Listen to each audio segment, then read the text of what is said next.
How do you feel about that? No. You have to feel something. Like it was a big thing that happened in your life. It's important to feel emotions. It's human to feel emotions. Is it though? Mended light.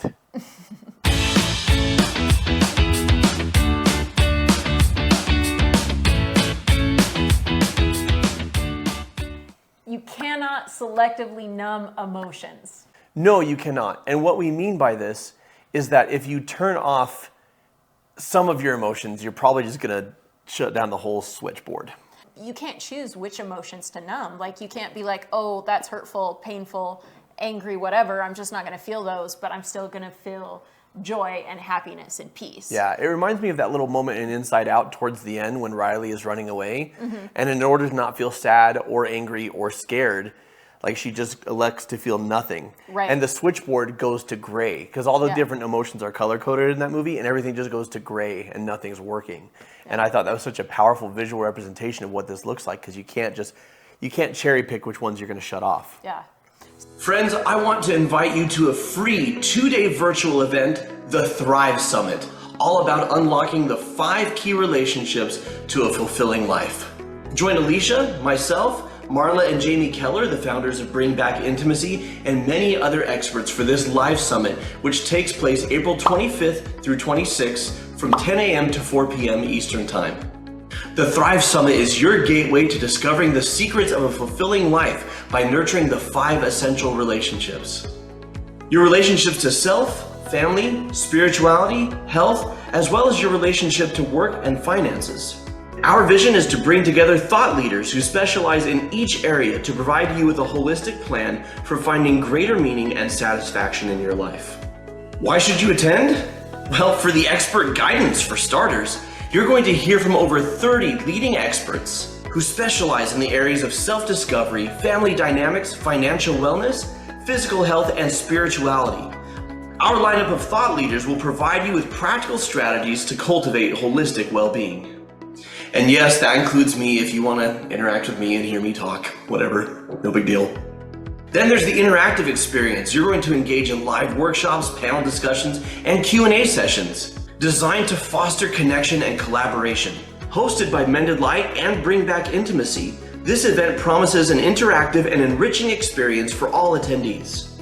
Also, it's a live virtual event, which means that you can experience the summit from the comfort of your own home. No travel required. Lastly, it's free to attend. The Thrive Summit is open to all, completely free of charge. Why? Because we believe that everyone deserves access to the tools and knowledge needed to live a more fulfilling life. Reserve your spot at the Thrive Summit today and take your first step towards a happier, more fulfilling life. Click the link in the description below or go to thrive.mendedlight.com. So I'm going to read a quote from Brené Brown. Love her. The problem is that you cannot selectively numb emotions. You can't numb those hard feelings without numbing the other effects and emotions. When we numb those, we numb joy, we numb gratitude, we numb happiness. And then we are miserable and we're looking for purpose and meaning. And then we feel vulnerable.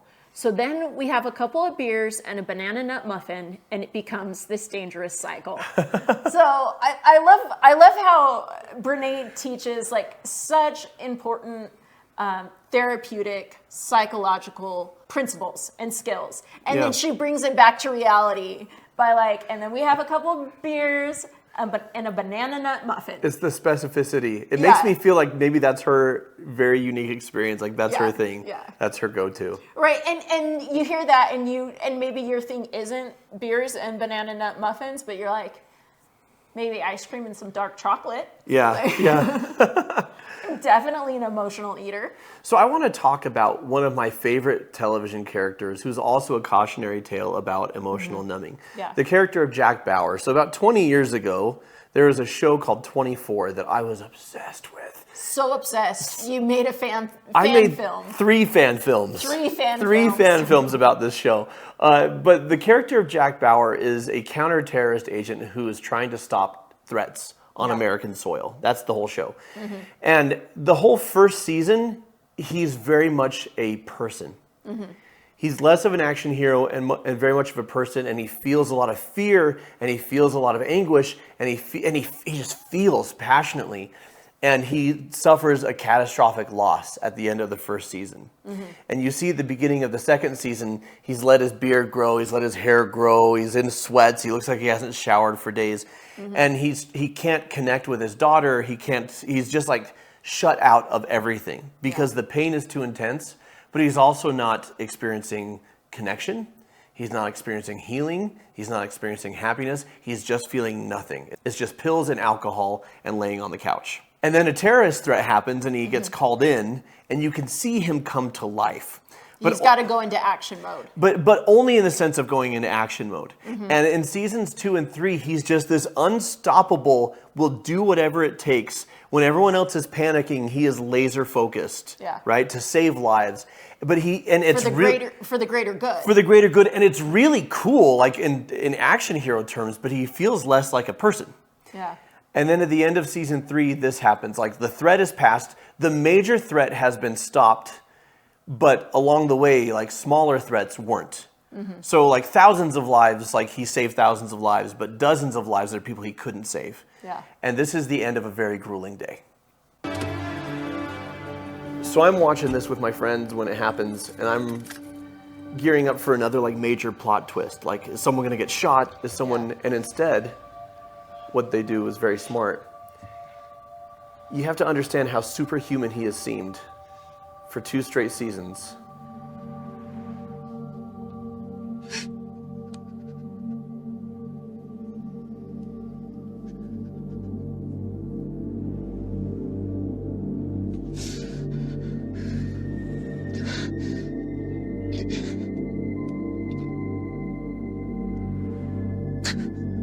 It's a real heartbreaking piece of acting and very realistic.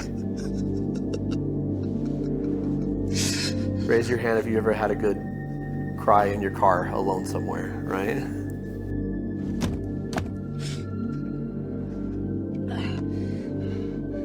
Jack, you there?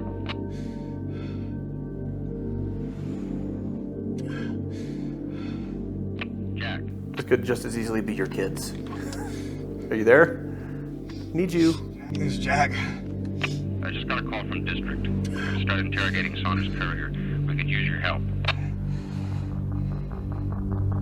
And how many of us just shut it off again Jack?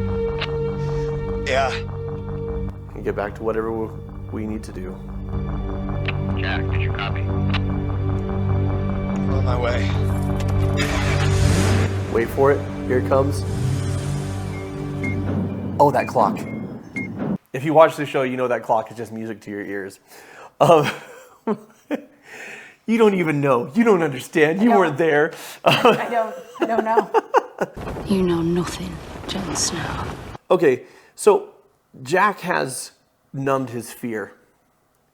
He's numbed his fear and he's numbed his grief, right? But what we see in this season is, in order to do that, he develops a drug fix, like a drug habit, and he starts where he can't connect with people at all. Because when he tunes out his fear and he tunes out his grief to do his job, he also tunes out connection and happiness and his ability to forgive himself and his ability to heal.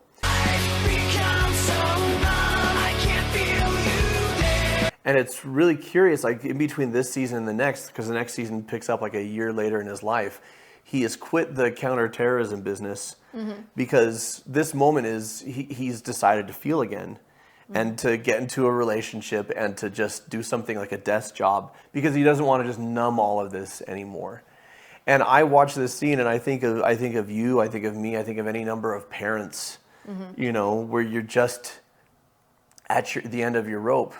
And then the kids knock on the door, right? And like call you back into the fray. Louis! Mom! Mama! Mama! What? Hi. But the thing is, when it comes to trauma situations like this, like a short-term numbing response can be healthy. And we are hardwired to respond that way to trauma. Like that is the body's response to trauma, is to numb, is to go into a place of shock. And that is healthy. What's not healthy is to stay in that place of being numb or in a place of shock. Yeah. Well, I think you get to a certain age and a certain amount of experience, and instead of panicking in the situation, you find yourself calm in the situation and you panic after, right? Or you grieve after, or you feel after. But sometimes we can choose to numb by way of rituals in ways that are healthy and helpful. So I had like this breakup ritual that started in high school. Girl broke my heart in high school. Yeah. And Your first girlfriend. My first girlfriend. Yeah. And nothing stings like that first one, right? Like it, and so you go, and I was like, what do I need right now? What makes me happy? And I got Reese's peanut butter cups, and instead of like 2, I got like the king size. So I got like the 4 Reese's cups. And then strawberry Nesquik. I was 17, you don't get to judge me. And then my mom found me just like crying and eating Reese's and drinking strawberry Nesquik. And she's like, I'm so sorry, this really did a number on you. Do you want to watch a Jackie Chan movie? I'm like, yes. So I watched a Jackie Chan movie. And this translated into college. My buddy and I had this thing, like anytime one of us went through a breakup, which, 4 years of college, it happened several times. It was Mexican food and war movies, right? Something where the cast is almost completely men and there's no love and it's just heroism and death.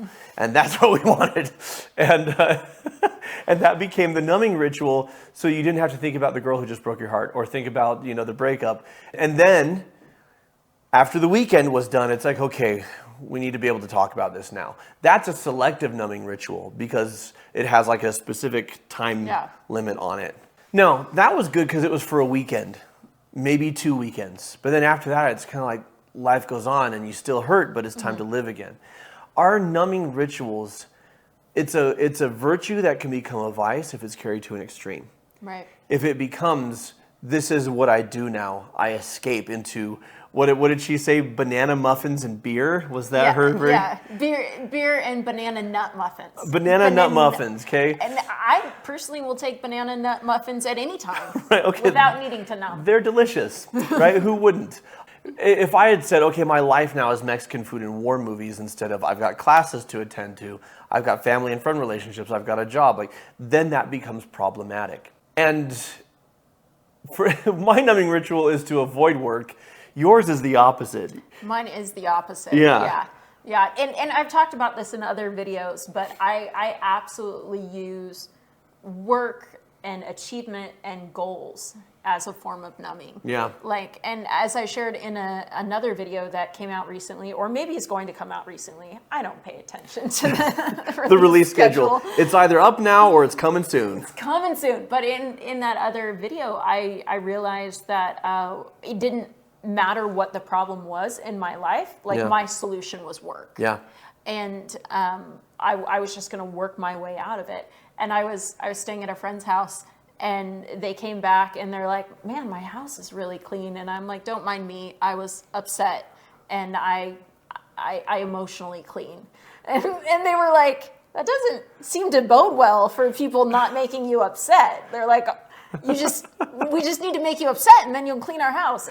That was a joke, but it's true, but a joke. But I don't know at what point in my life I started cognitively doing that. I don't even think it was a cognitive thing, but I do know it's been my solution for 20 plus years, if not longer. And to come to this realization of, while having self-discipline and work ethic is wonderful, it is a very hammer-like way to show up in my life. To be like, oh, if there's a problem, I'm just going to fix it by outworking the problem. But also, if I'm working, then I won't pay attention to how I'm feeling. Yeah. And so I've been going through this process for the past, I would say, year and a half of learning to interact with my goals and with my projects and with work differently in a way that is serving and supportive. And it can be really confusing because something comes up and I'm upset and I want to bury myself in work, and I'm like, okay, don't want to do that. How long do I sit here and not do anything? Yeah. And it's kind of this feeling like when you're untangling a ball of yarn and you're like, which way is up? Do I feel more of this? Do I feel less of this? It's painful. What I want to do is go back to my coping mechanism, and whether that's like a substance or war movies or work, and it's so odd to come to the realization of like something you've been praised for your whole life and society as a whole says is a good thing. You're like, oh, it's not healthy. The way I'm interacting with it is not serving and supporting me. Well, you can escape into things that people are like, well, if you're playing too much video games or watching too much TV, like most of us have like, too much of that is too much. Yeah. But if it's work or if it's exercise, right? Or if it's like, well, how can this be anything but a positive? Yeah. If it's leading you to avoid facing what's going on and dealing with it with a self-compassionate, non-judgmental attitude, if it's causing you to avoid that, then it's a virtue that's becoming a vice. Yeah. The reason why, like, people don't escape into work or into escapism or whatever, or because they're weak or because they're cowards. Yeah. They do it because they haven't been taught how to cope, right? Mm-hmm. They haven't been taught what to do. And how do you be a way that you've never seen? Yeah. How do you create something in your life that you don't know how to create? And it really is, it's challenging. So we have to know how to move through painful experiences in a supportive way. Look, folks, we have to feel things and face things in order to grow and heal. Yeah. The only way out is through. It's not over or under or around, it's through. The issue is that we carry beliefs that this experience that we're going through defines us in a way that we don't like. Or it makes us unsafe or unloved or rejected or unworthy. So we make it safe for ourselves to feel with non-judgment, with curiosity, and with willingness to explore the space and move through. Once it's safe to feel and our experiences do not define our belonging or our worth, then our emotions and our experiences just are. And we come to trust our ability to move through our emotions and our experiences and to thrive. So what do you think about selectively numbing? Are we wrong? Have you had success in doing it? How did you do it? Please tell us the secret. If you haven't, and if you agree with us, what helps you through that? What helps you to heal and to re-engage with life? Let us know in the comments below. If you want to continue the conversation on what we talked about here, check out our video, It Takes a Community, How to Heal from Trauma. And until next time, folks, keep shining. We need your light.